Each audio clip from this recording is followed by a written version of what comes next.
I thought I would make a recording of what was really happening when Pittsburgh political forces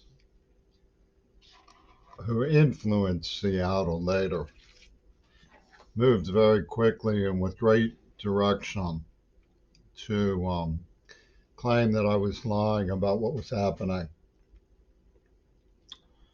and to put that into the relief of what was really going on.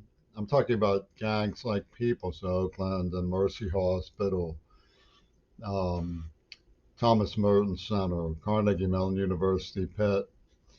A woman I met from Harvard who at the Pennsylvania Governor School for the Arts named Dina Michaels. She lived in State College, PA. Once told me it was very sad to think that to gain any kind of understanding, I would have to go off and communicate with dolphins because I was talking about communicating with dolphins as a vocation. And there's some truth to the fact that you become alienated when you're deaf. You sit and ponder and wonder what's going on because you can't follow the conversations. People spend 20% of their time talking. You don't spend any of your time listening or talking because you can't hear. And you develop your own world. And people talk around you, and when they're very cruel, they lie about you, and you laugh at you, and you don't even know what's going on. That was Pittsburgh. So to begin with, the bands were covering for each other and their mistreatment of me. And they had arrived at a political constituency that was very definitely part of the administration process. Um, it got started with gym teachers calling me that queer careering and things like that. Now we have this new movement of police who stand by while children are shot in Uvalde, um, or who watch a man drown. It's a new movement of police. It's a metaphor system that's falling down like an iron cage because they want to make the parable that either you fight in the Ukraine and support war, or why shouldn't we just watch while you get torn to pieces by sharks?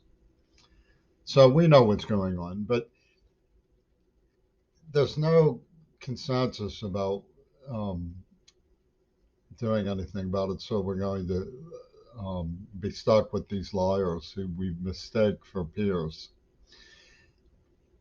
And what happened with me was that it became obvious that AIDS was an attack. I was working in a medical library and I had been tortured with a nerve agent and abused, and it was being lied about. And that created a metaphor in my mind for what was happening. And I thought, if it is related, if it is a government operation, because my father was well known, I had a somewhat elevated status profile. Too good, Kirshner would say. Um, they're going to come after us with tests. And that's what they did do. And then Pittsburgh tried to justify it. And I went to Madrigo. She was much younger then. She was single. I said, we could team up and protest this. John Lennon used to say that the Beatles were alone against the world. Well, I felt alone against the world with respect to trying to warn people. Let me talk a minute about what timely warning would have meant.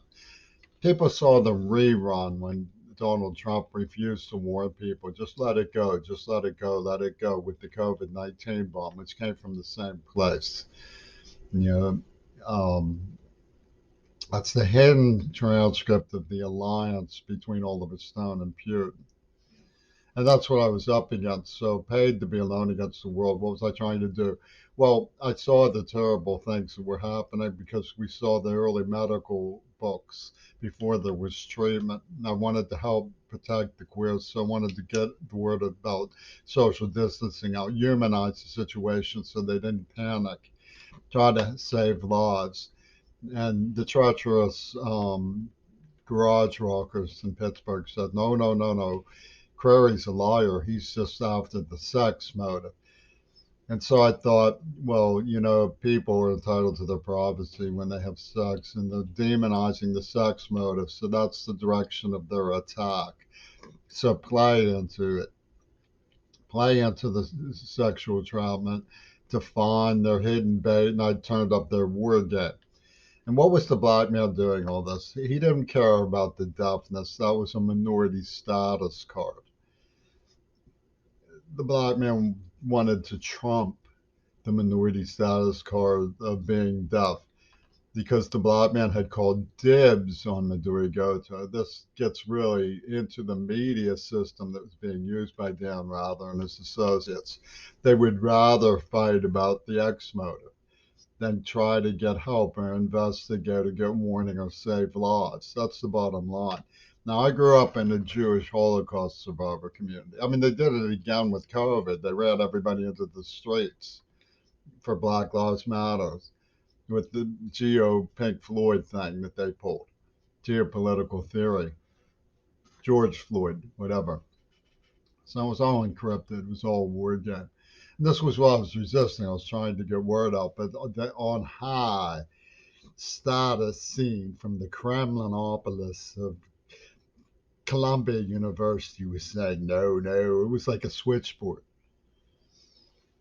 So I did try to get word out. I mean, it's relatively easy to fight back. You just talk about things, but they didn't want to do that. They didn't want to talk about it. It was all be silent. Now, when you research, investigate who these people are, you find that manuscript, which was cunning enough that I didn't understand what was going on because I grew up in a Jewish Holocaust survivor community, was what I was saying. I had instinctive revulsion towards mass murder and believed that everybody else did. In fact, when Martha Gellhorn wrote to me, a very famous writer from the World War II, she had the same instinctive reflex. You can't mean it. She didn't want to believe that what I was reporting was true. Now, her adversary was Ringo Starr, who was working with Greg Carl and Greg Starsenic, the arsenic Starsenic. And he was like, she said, you have a great sense of urgency. And he pounced, urgent, urgent, with the X motive stuff. So Martha Gellhorn was actually very adversarial to Ringo Starr. And behind both of them was Queen Elizabeth. Behind the script was Elizabeth Blumenfeld and a woman named Elizabeth Penrose.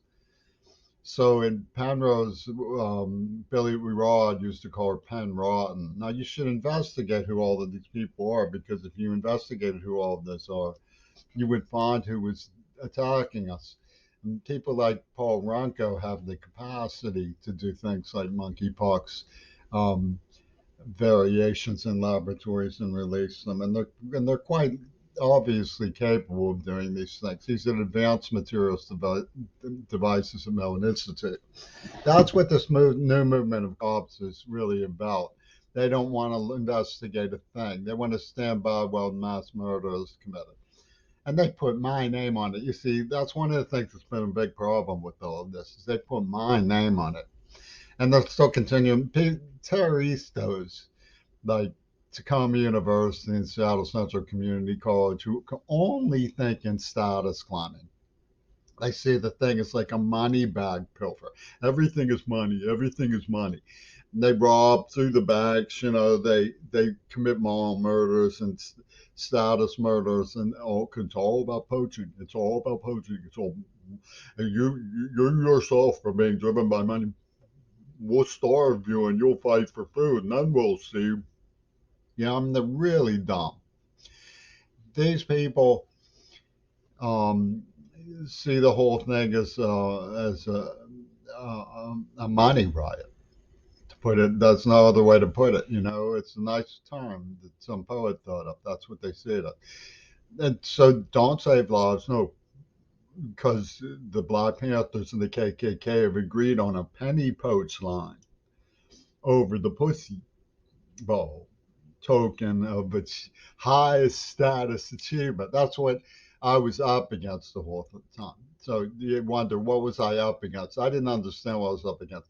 But I knew, that if I was going to try to get help to somebody who was struggling and at risk and battered in the boonies, I was going to have to try to find some way to make, the connection with them so that they understood that someone was trying to help them. And of course, the sadists from the Oliver North scene, the sort of people who were messianic enough to get sick voluntarily, went around, and the black people who were they put something in my mouth. You know, they were like, "Oh, you want, we'll wipe the, you better touch me, you will monkeypox, you touch." The Cornell was brilliance. Couldn't comprehend that somebody was trying to get information to them so that they could deter getting sick themselves. Oh my God, somebody's trying to be helpful. No, that's not true. They're after the money. They're after the X motive. They're after the sex motive, you know. And it's really very sad how it operated. So, you know, on reflection, I think people should see that um, it was a sincere effort to get help. And the idea of sabotaging somebody in their own bedroom shows that the mindset was very pernicious. There were people actually behind it, and they recruited by this Nazism of making slurs and venomous allegations against a deaf person from the streets of Pittsburgh. It's yeah, and this kind of character assassination underwrote mass murder, and for some reason, the dumbheads couldn't see that. They still can't. I mean, they gave me a falafel when I did a poetry reading, so the food matter came out of my mouth when I tried to read, right? And they thought, oh, we got him, you know, we humiliated him, you know.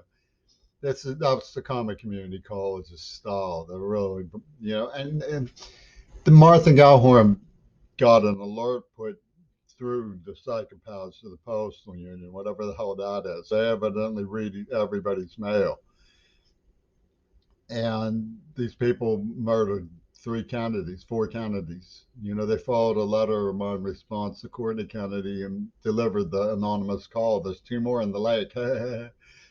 You know, and this is this new police movement that just is like stands by and watches and gloats. You know, what's hard to understand? I don't see it as really that hard to understand. I was trying to get word out, and they were hot wiring around me. I mean, there's a whole pattern of hot wiring strategy that was going on around me, and this hybrid work comes from Britain. I mean, it's obvious who's doing it. You know, they're luring people to believe in them because of their status control situation in the media. It's sad. You know, but I tried to help you. You think I didn't, but I tried to help you, you know, or you say you think I didn't because something's ulterior about you. Preying on somebody's motives when your motives are corrupt is really strange behavior for people who call themselves an intellectual environment. I think, you know, the bottom line is UW Dialectical really sucks. They're as bad as that Fern gang in Pittsburgh.